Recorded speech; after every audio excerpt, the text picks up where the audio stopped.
শ্বাস ছেড়ে নিজের মাথায় গাঁটটা মেরে মেঘ বলে, ছি মেঘ ছি, কী সব ভাবছিস তুই? কেউ কি তার চাচাতো ভাইয়ের ওপর ক্রাশ খায়? ভালো ভদ্র হলেও মানা যেত, এমন গুরুগম্ভীর বদমেজাজি আর হিটলার স্বভাবের কেউ কারোর ক্রাশ হয়? যে ছেলে 10 বছরের মেয়ের গায়ে হাত তুলতে পারে, সে আর যাই হোক আমার ক্রাশ হতে পারে না। এটা ভাবতেই মেঘের বুক ভেঙে আসে কষ্টে। নিজেকে স্বাভাবিক করতে মোবাইল হাতে নিয়ে কল করে মেঘের সবচেয়ে কাছের বান্ধবী বন্যাকে। প্রথম কল দিতেই রিসিভ হয় কল। বন্যা, আসসালামু আলাইকুম, কেমন বেবি? মেঘ, ওয়ালাইকুম আসসালাম, আলহামদুলিল্লাহ ভালো আছি, তুই কেমন আছিস? বন্যা, হঠাৎ আমায় স্মরণ করার কোনো স্পেশাল কারণ? তোর তো আবার ভাঙা ফোন ঠাস ঠাস বন্ধ হয়ে যায়।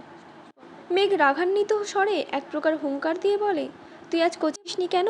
কি যে একটা জিনিস মিস করেছিস? বন্যা, কি মিস করেছি বলে ফেলো বান্ধবী। মেঘ, এখন বললে কি আর সেই ফিলটা পাবি নাকি আজব? বন্যা, আরে বেবি বলো তুমি, কাল শুক্রবার কোচিং বন্ধ, আবার দেখা হবে রবিবারে, ততদিন সহ্য হবে না, বলে ফেলো প্লিজ। মেঘ, আমার হাতে এখন iPhone 13 Pro Max। মেঘের কথা বন্যা এক বিন্দুও বিশ্বাস করেনি। হেসে উড়িয়ে দিয়ে বলছে, এখন বল। একটু পর 14 Pro Max কিনতে যাচ্ছি। যাকে তার ভাই একটা আধভাঙা আছে ব্যবহারের জন্য দিনে 100 বার বন্ধ হয়ে যায়, তার হাতে নাকি আইফোন। তুই কি ঘুম থেকে স্বপ্ন দেখে উঠলি নাকি? মেঘের উৎফুল্ল মেজাজ আচমকাই বিগড়ে গেল। অভিমানী স্বরে বলল, কাল আবির ভাই আসছেন বিদেশ থেকে, উনি নিয়ে আসছেন আমার জন্য। বন্যা, তাই বল, না হয় তোর যে ভাই সে তোকে এই জীবনে ফোন কিনে দিত না, তোর বাবা দিতে চাইলেও সে আছাড় মেরে ভেঙে ফেলতো। ওয়েট ওয়েট, এই আবির ভাইটা কে রে, যে তোকে ছোটবেলায় ছিল সে? মেঘ মুখ কালো করে উত্তর দিল, হ্যাঁ আমার চাচাতো ভাই। বন্যা, তা তোর প্রতি এত মায়া হলো কিভাবে ওনার?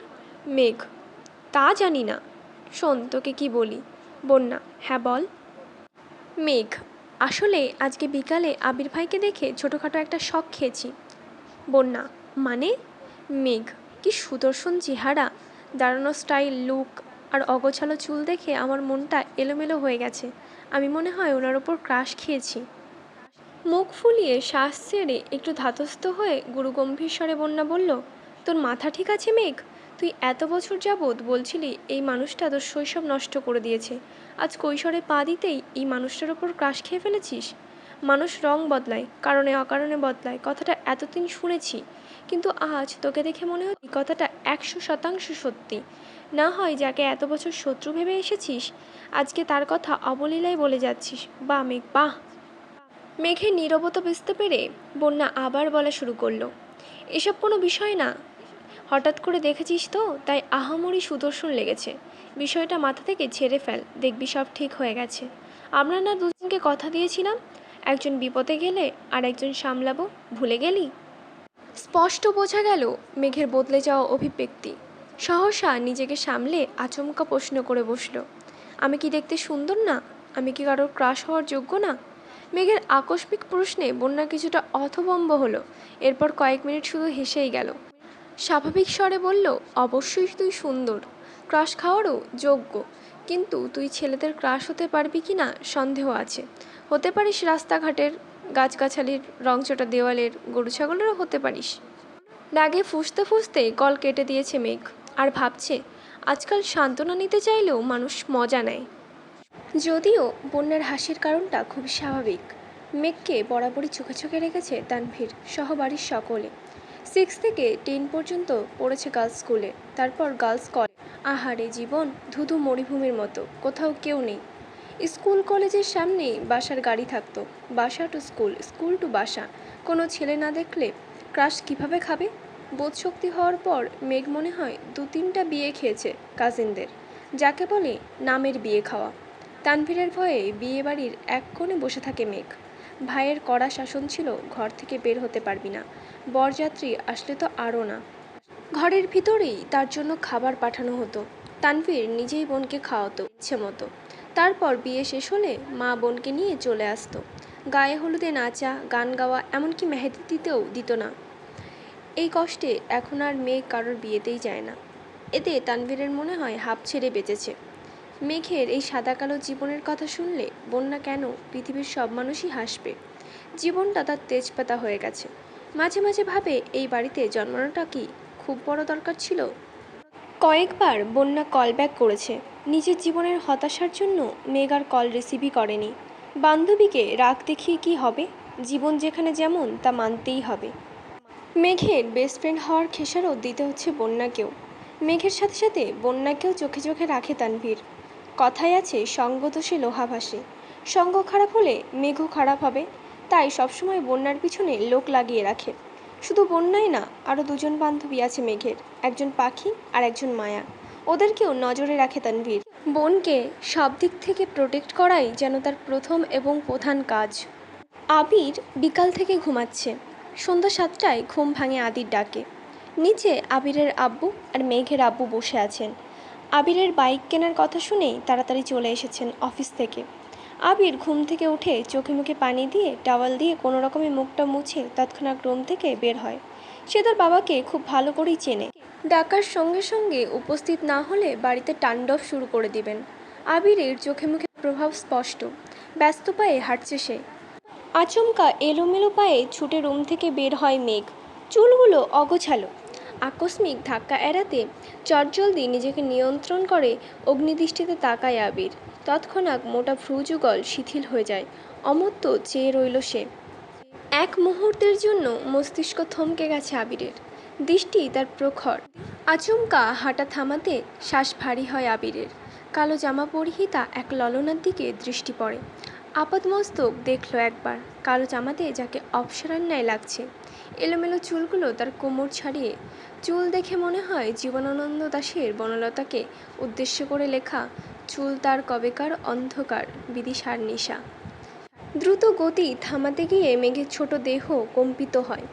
দৃষ্টি পড়ে 6 ফুট লম্বা মানুষটার বুকে। মেঘ মুখ তুলে তাকায় সেই মানুষটার চেহারার পানে। আবিরের চোখের দিকে বিস্ময়ভূত নয়নে তাকিয়ে আছে মেঘ।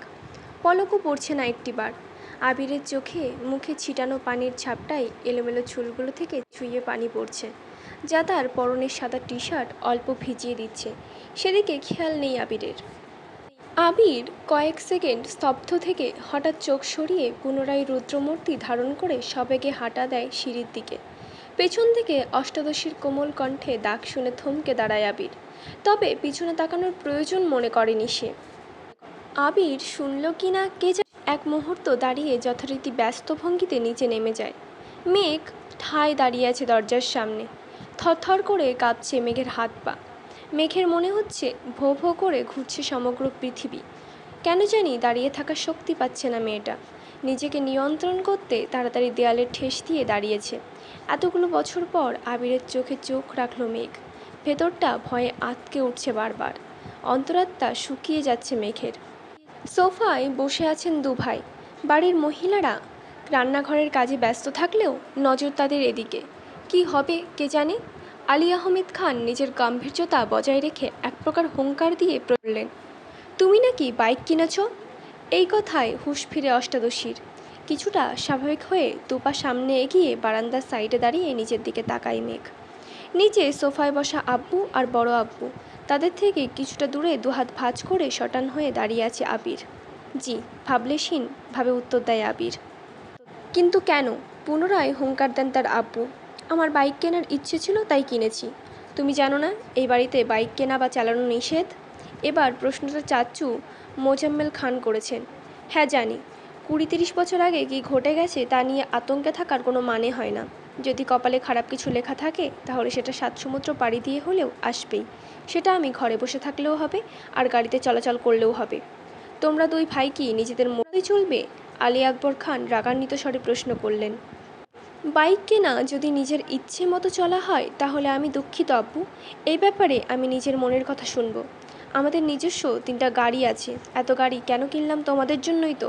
মোজাম্মেল খান কোমল স্বরে বললেন। গাড়িতে চলাচল আপনাদের ইচ্ছা, তাই আপনারা গাড়ি কিনেছেন। আমার গাড়িতে চলাচল করতে ভালো লাগে না, তাই আমি বাইক কিনেছি। এটা নিয়ে এত কথা বাড়ানোর কি আছে চাচু? তোমাদের বাইক সম্পর্কিত জেরা শেষ হলে আমার তোমাদেরকে একটা গুরুত্বপূর্ণ কথা বলার আছে।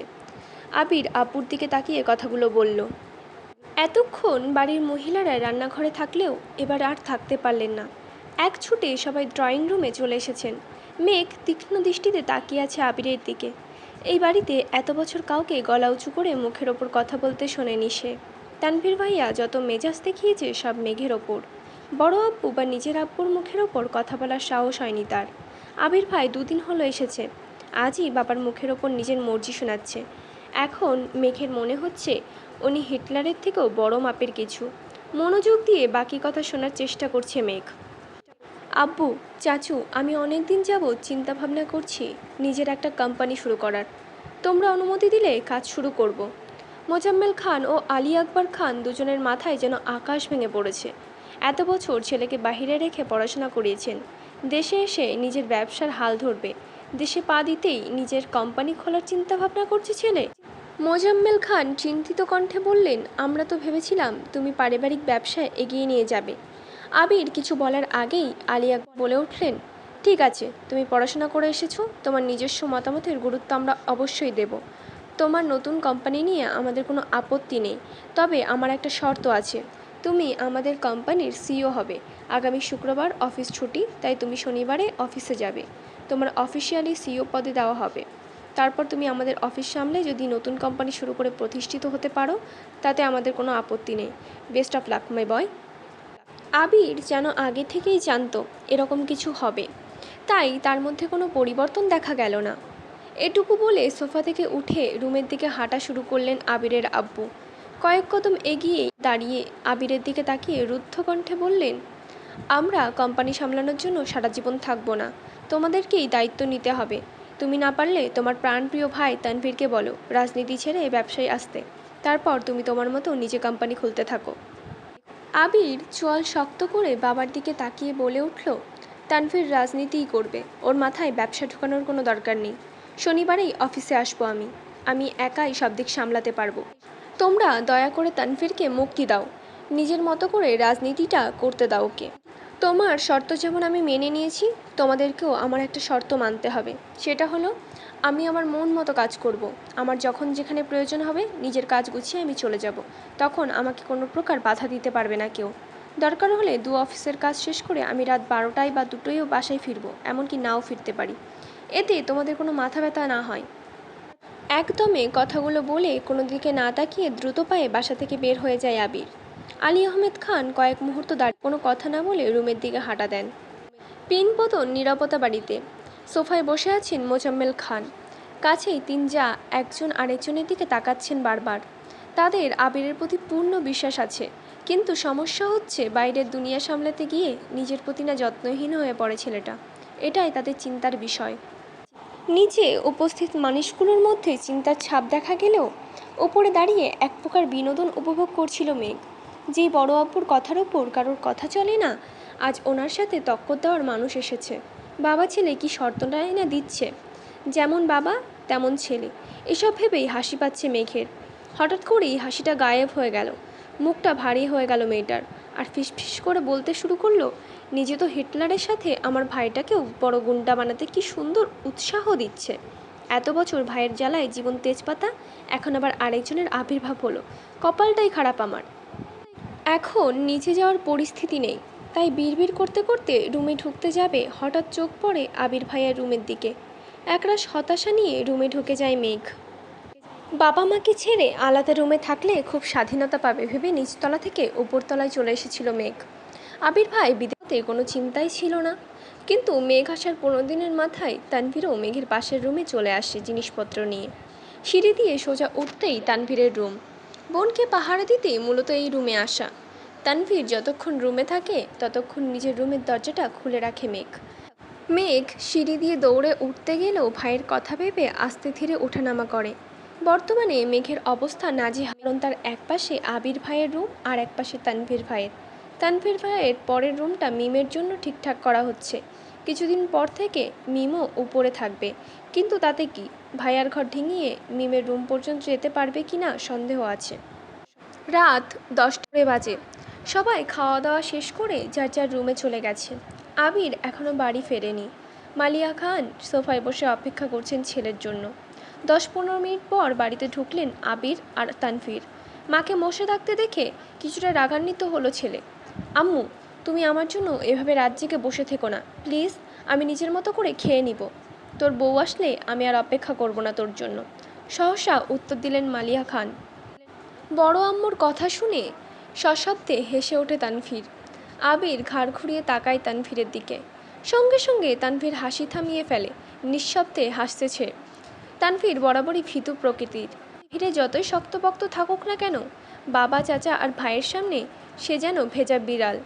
এতদিন যত কাজই থাকতো, ছেলেটা 8টা থেকে 9টার মধ্যে বাড়িতে এসে সবার সাথে খেতে বসতো। কিন্তু আবির ফেরাতে টাইম হলে কিছুটা পরিবর্তন হয়েছে ছেলেটার।